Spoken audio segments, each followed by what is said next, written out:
तो दोस्तों स्वागत है आप लोगों का Q&A विद सत्यम में। दोस्तों बीपीएससी परीक्षा के लिए मोस्ट इंपॉर्टेंट क्वेश्चन बौद्ध धर्म से दोस्तों मोस्ट 50 इंपॉर्टेंट क्वेश्चन लेके आया हूं। अगर आप लोग इस वीडियो को देखते हैं तो आप लोगों के बौद्ध धर्म से कोई भी क्वेश्चन गलत नहीं होगा। चलिए दोस्तों स्टार्ट करते हैं। पहला क्वेश्चन दोस्तों आपकी स्क्रीन पर। दोस्तों पहला क्वेश्चन है बौद्ध धर्म के संस्थापक कौन थे। तो दोस्तों बहुत ही आसान सा क्वेश्चन है। तो बौद्ध धर्म के संस्थापक कौन थे? गौतम बुद्ध थे। चलिए अगला क्वेश्चन देखते हैं। अगला क्वेश्चन है गौतम बुद्ध का जन्म हुआ था। दोस्तों गौतम बुद्ध का जन्म कब हुआ था? तो दोस्तों गौतम बुद्ध का जन्म हुआ था 563 ईसा पूर्व में। कब हुआ था? 563 ईसा पूर्व में। दोस्तों जो भी गलती हो तो आप लोग कमेंट कर सकते हैं, उसके लिए सॉरी। गौतम बुद्ध का जन्म कहाँ पर हुआ था? दोस्तों गौतम बुद्ध का जन्म कहाँ पर हुआ था? तो ये हुआ था कपिलवस्तु के लुम्बिनी नामक जगह पर। कहाँ हुआ था? कपिलवस्तु के लुम्बिनी नामक जगह पर। दोस्तों ये कहाँ पर है? ये दोस्तों नेपाल में है। अगला क्वेश्चन है गौतम बुद्ध के पिता का नाम क्या था? तो गौतम बुद्ध के पिता का नाम था ऋषभदेव। क्या था? ऋषभदेव। अगला क्वेश्चन देखते हैं। सॉरी दोस्तों, गौतम बुद्ध के पिता का नाम था सिद्धोधन। क्या था? सिद्धोधन। क्या था? सिद्धोधन। और दोस्तों ऋषभदेव कौन थे? ऋषभदेव दोस्तों जैन धर्म के प्रथम तीर्थंकर थे। चलिए दोस्तों अगला क्वेश्चन है। अगला क्वेश्चन क्या है? गौतम बुद्ध की माता का क्या नाम था? गौतम बुद्ध की माता का क्या नाम था? माया देवी। क्या नाम था? माया देवी। चलिए अगला क्वेश्चन देखते हैं। अगला क्वेश्चन है गौतम बुद्ध की सौतेली माँ का नाम क्या था? गौतम बुद्ध की सौतेली माँ का नाम था प्रजापति गौतमी। क्या नाम था? प्रजापति गौतमी। दोस्तों ये इनकी मौसी थी। अगला क्वेश्चन है गौतम बुद्ध के बचपन का नाम क्या था? गौतम बुद्ध के बचपन का नाम क्या था? तो इनके बचपन का नाम था सिद्धार्थ। क्या था? सिद्धार्थ। दोस्तों मोस्ट इंपॉर्टेंट क्वेश्चन है, आपके बिहार में दोस्तों पूछे जा सकते हैं क्योंकि बिहार से रिलेट करता है गौतम बुद्ध। और दोस्तों सभी परीक्षाओं के लिए मोस्ट इंपॉर्टेंट क्वेश्चन है ये। गौतम बुद्ध की पत्नी कौन थी? तो गौतम बुद्ध की पत्नी कौन थी? तो गौतम बुद्ध की पत्नी यशोधरा थी। अगला क्वेश्चन है गौतम बुद्ध के पुत्र का नाम था। गौतम बुद्ध के पुत्र का नाम क्या था? तो गौतम बुद्ध के पुत्र का नाम था राहुल। क्या नाम था? राहुल। अगला क्वेश्चन है गौतम बुद्ध ने 29 वर्ष की उम्र में गृह त्याग किया जिसे बौद्ध धर्म में कहा गया है। तो उनके गृह त्याग को क्या कहा गया है? तो इनके गृह त्याग को कहा गया है महाभिनिष्क्रमण। क्या कहा गया है? महाभिनिष्क्रमण। चलिए अगला क्वेश्चन देखते हैं। अगला क्वेश्चन है गौतम बुद्ध के प्रथम गुरु कौन थे? गौतम बुद्ध के प्रथम गुरु कौन थे? तो दोस्तों ये थे आलर कलाम। कौन थे? आलर कलाम थे। अगला क्वेश्चन है गौतम बुद्ध ने आलर कलाम के बाद किस गुरु से शिक्षा ग्रहण की थी? दोस्तों इनके पहले गुरु थे आलर कलाम, लेकिन उनके बाद इन्होंने किससे शिक्षा ग्रहण की थी? तो ये की थी रुद्र कुमार गुप्त, रुद्र कराम पुत्र। अगला क्वेश्चन है गौतम बुद्ध को 6 वर्ष की कठिन तपस्या के पश्चात 35 वर्ष की उम्र में किस नदी के किनारे ज्ञान प्राप्त हुआ था? तो गौतम बुद्ध को किस नदी के किनारे ज्ञान प्राप्त हुआ था? तो इसका ऑप्शन कौन सा सही होगा? निरंजना नदी के, जिसे फल्गु नदी भी कहते हैं। चलिए अगला क्वेश्चन देखते हैं। अगला क्वेश्चन क्या है? गौतम बुद्ध को किस वृक्ष के नीचे ज्ञान की प्राप्ति हुई थी? तो गौतम बुद्ध को किस वृक्ष के नीचे ज्ञान की प्राप्ति हुई थी? तो इनको पीपल वृक्ष के नीचे ज्ञान की प्राप्ति हुई थी, पीपल वृक्ष के नीचे। अगला क्वेश्चन गौतम बुद्ध को जिस स्थान पर शिक्षा प्राप्त हुई वह स्थान कहलाया है। तो वह स्थान कहलाया, कौन सा स्थान है? वह बोध गया। दोस्तों क्वेश्चन की लैंग्वेज घुमा के भी पूछ सकता है, तो इसके लिए आप लोग तैयार रहिएगा। बुद्ध ने अपना प्रथम उपदेश कहाँ दिया था? तो दोस्तों बुद्ध ने अपना प्रथम उपदेश कहाँ दिया था? तो उन्होंने दिया था ये सारनाथ में। कहाँ दिया था? सारनाथ में, ऋषिपत्तनम में। चलिए अगला क्वेश्चन है बौद्ध धर्म ग्रहण करने वाली पहली महिला कौन है? जिन्होंने बौद्ध धर्म का ग्रहण किया था दोस्तों वो पहली महिला कौन सी थी? तो दोस्तों वो थी प्रजापति गौतमी। कौन सी? प्रजापति गौतमी, जो इनकी सौतेली माँ थी। अगला क्वेश्चन है बुद्ध ने अपने उपदेश किस भाषा में दिए थे? बुद्ध ने अपने उपदेश किस भाषा में दिए थे? तो इन्होंने दिए थे पाली भाषा में। कौन सी भाषा में? पाली भाषा में। चलिए अगला क्वेश्चन है बुद्ध ने अपने सर्वाधिक उपदेश दिए थे। इन्होंने सर्वाधिक उपदेश अपने कहाँ दिए थे? तो दोस्तों ये दिए थे इन्होंने कहाँ पर दिए थे? कौशल देश की राजधानी। कहाँ पे? कौशल देश की राजधानी जो श्रावस्ती में है। चलिए अगला देखते हैं, अगला क्वेश्चन है गौतम बुद्ध द्वारा अपने धर्म में दीक्षित किया जाने वाला अंतिम व्यक्ति निम्नलिखित में से कौन सा था। दोस्तों अंतिम व्यक्ति कौन था जिन्होंने बुद्ध से शिक्षा प्राप्त की थी, तो वो कौन था। इसका ऑप्शन कौन सा सही होगा, तो इसका ऑप्शन सही होगा सुभद्र। कौन थे, सुभद्र। चलिए अगला क्वेश्चन देखते हैं। अगला क्वेश्चन है एशिया का ज्योतिपुंज लाइट ऑफ एशिया किसे कहा जाता है, तो ये किन्हें कहा जाता है दोस्तों, ये कहा जाता है गौतम बुद्ध को। किनको कहा जाता है, गौतम बुद्ध को।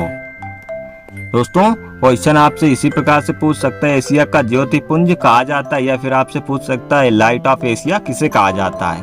तो आप दोनों तरह से याद कर लीजिए इसको। गौतम बुद्ध की मृत्यु कब हुई थी, गौतम बुद्ध की मृत्यु कब हुई थी, तो ये हुई थी 483 ईसा पूर्व में। कब हुई थी, 483 ईसा पूर्व में। अगला क्वेश्चन है गौतम बुद्ध की मृत्यु किस स्थान पर हुई थी। दोस्तों वह स्थान कहाँ है जहाँ पर गौतम बुद्ध जी की मृत्यु हुई थी, तो वह कहाँ हुई थी, कुशीनगर, जो देवरिया उत्तर प्रदेश में है। अगला क्वेश्चन है गौतम बुद्ध की मृत्यु को बौद्ध धर्म में कहा गया है, तो गौतम बुद्ध जी की मृत्यु को बौद्ध धर्म में क्या कहा गया है, तो यह कहा गया है महापरिनिर्वाण। क्या कहा गया है, महापरिनिर्वाण। ऑप्शन बी सही होगा। अगला क्वेश्चन है बौद्ध ग्रंथ पिटकों की रचना निम्नलिखित में से किस भाषा में की गई है। दोस्तों बौद्ध धर्म के जो पिटक है उनकी रचना किसमें की गई, कौन सी भाषा में की गई है, तो ये की गई है पाली भाषा में। किस भाषा में, पाली भाषा में। निम्न में से कौन एक त्रिपिटक का अंग नहीं है, तो इनमें से कौन सा एक त्रिपिटक का अंग नहीं है, तो इसका ऑप्शन कौन सा सही होगा दोस्तों, इसमें विनय, सुत्त और अभिधम्म। दोस्तों ये तीनों बौद्ध धर्म के मतलब एक त्रिपिटक के अंग है दोस्तों। जातक जो है इसका अंग नहीं है। अभिधम्म दोस्तों कहीं कहीं ये धम्म भी लिखा रहता है, तो आप इसको ध्यान रखिएगा। चलिए अगला क्वेश्चन देखते हैं। अगला क्वेश्चन है जातक किसका ग्रंथ है। दोस्तों इसमें ये पूछा है जातक किसका ग्रंथ है, तो दोस्तों ये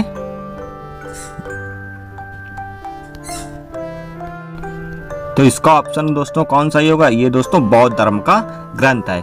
दोस्तों ऊपर जो पूछा गया था इसमें त्रिपिटक का अंग कौन नहीं है, तो दोस्तों इसमें त्रिपिटक का अंग जातक नहीं था, क्योंकि दोस्तों ये एक बौद्ध ग्रंथ है। चलिए अगला क्वेश्चन देखते हैं, आप लोग इसमें कंफ्यूज मत होइएगा। चलिए अगला क्वेश्चन देखते हैं, कौन सी बौद्ध रचना गीता के समान पवित्र मानी जाती है। दोस्तों कौन सी रचना है जो गीता के समान पवित्र मानी जाती है, तो दोस्तों इसका ऑप्शन सही होगा धम्मपद। जो धम्मपद है वो गीता के समान पवित्र मानी जाती है। अगला क्वेश्चन है बौद्ध धर्म में भावी बोधिसत्व या भविष्य के बोधिसत्व किसे माना गया है, तो ये किन्हें माना गया है, तो ये माना गया है मैत्रेय। किसको, मैत्रेय जी को माना गया। चलिए अगला क्वेश्चन देखते हैं, गौतम बुद्ध द्वारा भिक्षुणी संघ की स्थापना कहाँ की गई थी।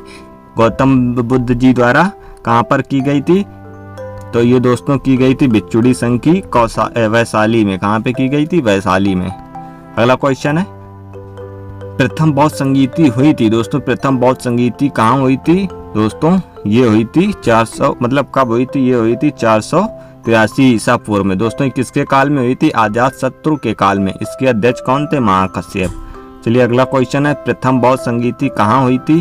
दोस्तों ये जगह बतानी है कहाँ पे हुई थी, तो दोस्तों प्रथम बौद्ध संगीति कहाँ पे हुई थी, ये हुई थी राजगृह में। कहाँ पे हुई थी, राजगृह में। अगला क्वेश्चन है प्रथम बौद्ध संगीति के समय अध्यक्ष कौन थे। दोस्तों अभी मैं बता चुका हूँ, तो अध्यक्ष कौन थे, दोस्तों महाकश्यप।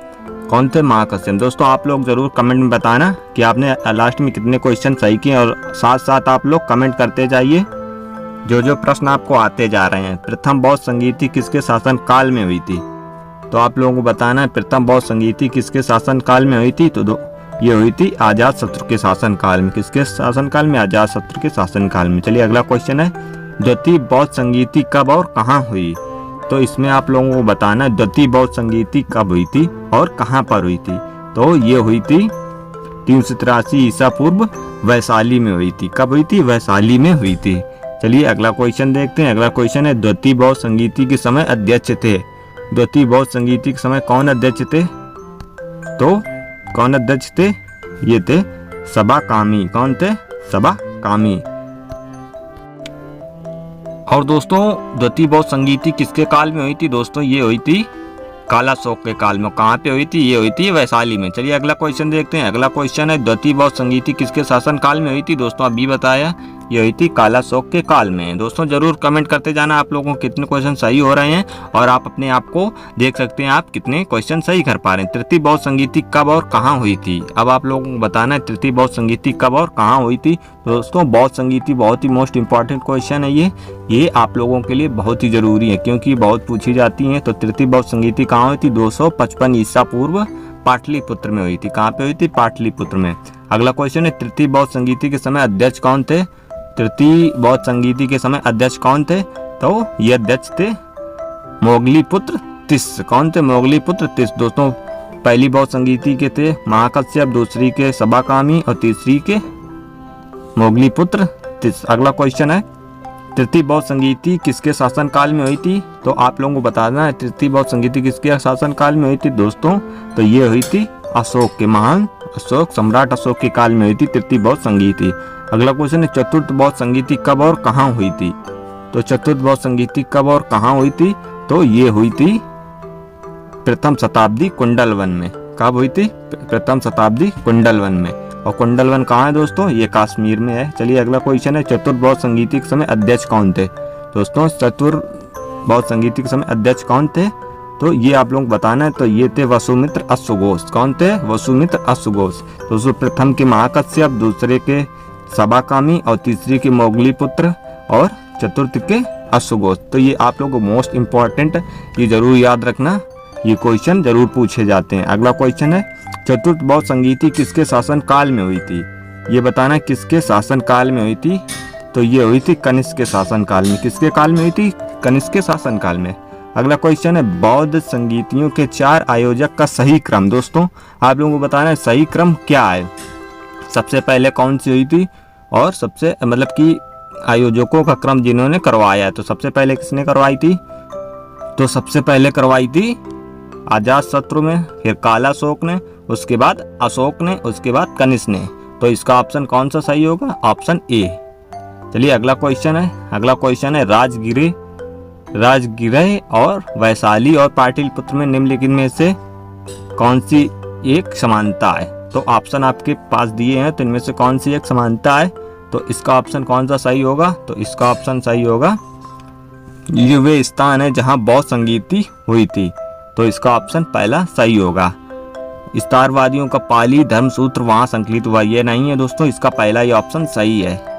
चलिए अगला क्वेश्चन देखते हैं। अगला क्वेश्चन है बुद्ध ने अपने जीवन की अंतिम वर्षा ऋतु कहाँ बिताई थी? बुद्ध ने अपने अंतिम जीवन की वर्षा ऋतु कहाँ बिताई थी? तो ये बिताई थी कुशीनगर में। कहाँ पर? कुशीनगर में। चलिए अगला क्वेश्चन है किस शासक के शासन काल में नेपाल में बौद्ध धर्म का गमन हुआ था? तो किस शासन काल में हुआ था नेपाल में? तो ये अशोक के शासन काल में नेपाल में इसका गमन हुआ था। अगला क्वेश्चन है निम्नलिखित में से कौन सा एक अन्य तीनों में समकालीन नहीं था? तो आप लोगों को बताना है कौन सा समकालिक नहीं था। तो इसका ऑप्शन डी सही होगा, मिलिंद। बाकी ये सारे समकालिक थे। चलिए अगला क्वेश्चन है भारत से दक्षिण की ओर देशों में बौद्ध धर्म का कौन सा संप्रदाय प्रचलित हुआ था? तो कौन सा संप्रदाय प्रचलित हुआ था? तो ये हीनयान संप्रदाय प्रचलित हुआ था। कौन सा? हीनयान संप्रदाय दक्षिण भारत की तरफ। अगला क्वेश्चन नागार्जुन कौन थे? तो नागार्जुन कौन थे ये आप लोग बताना है। तो नागार्जुन थे एक बौद्ध दार्शनिक थे। कौन थे? बौद्ध दार्शनिक थे। तो मोस्ट इंपॉर्टेंट क्वेश्चन है दोस्तों, ये वाला मोस्ट इंपॉर्टेंट क्वेश्चन है, इसको अच्छे से याद कर लीजिए। अगला क्वेश्चन है किस भाषा का ज्यादा प्रयोग बौद्धवाद के प्रचार के लिए किया गया था? किस भाषा का प्रयोग किया गया था? तो जैसा आप लोगों को पता होगा तो ये किया गया था पाली भाषा के लिए। अगला क्वेश्चन है दोस्तों, लास्ट क्वेश्चन है मठ और स्तूप किस धर्म से संबंधित हैं? तो मठ और स्तूप किस धर्म से संबंधित है दोस्तों? ये तो आप लोगों को बहुत ही आसान क्वेश्चन मिल गया। ये दोस्तों बौद्ध धर्म से संबंधित है। तो जैसा कि आप लोगों को पता है, तो दोस्तों आज का ये आखिरी क्वेश्चन था। अगर आप लोगों को पसंद आया वीडियो तो लाइक कर दें और चैनल को सब्सक्राइब कर लें। चलिए मिलते हैं नेक्स्ट वीडियो में। आप लोग ऐसे अपने टेस्ट में देते रहिए और अपने नंबर को बढ़ाते रहिए। तो जय हिंद, वंदे मातरम।